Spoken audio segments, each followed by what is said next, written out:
लागेला।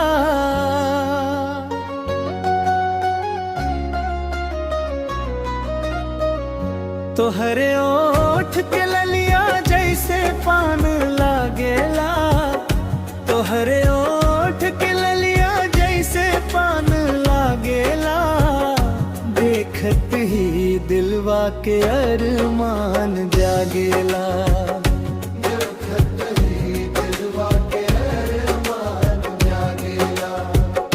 तोहरे इशारा पे दिल हार गइल बादी। तोहरे इशारा पे दिल हार गइल बानी। रोआ बिना अब ता हम बेकरार बानी।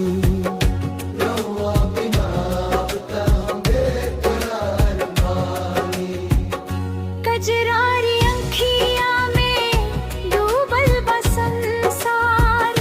तोहरे प्यार में हो गई नी हम लाचार। जुल्फिया के छाँव में चैन मिलेला। तोहरे सिवाब कुछ ना बुझाला।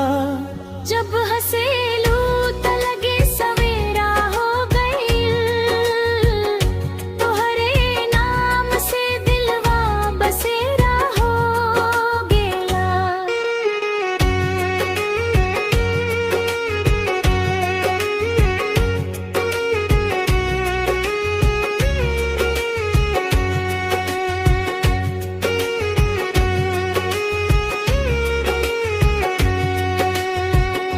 सपना में आवेलू हर एक रात। तोहरे खातिर दिल दे देनी हम साथ। होठ के ललिया जैसे पान लगेला। देखत ही दिलवा के अरमान जागेला। तोहरे इशारा पे दिल हार गइल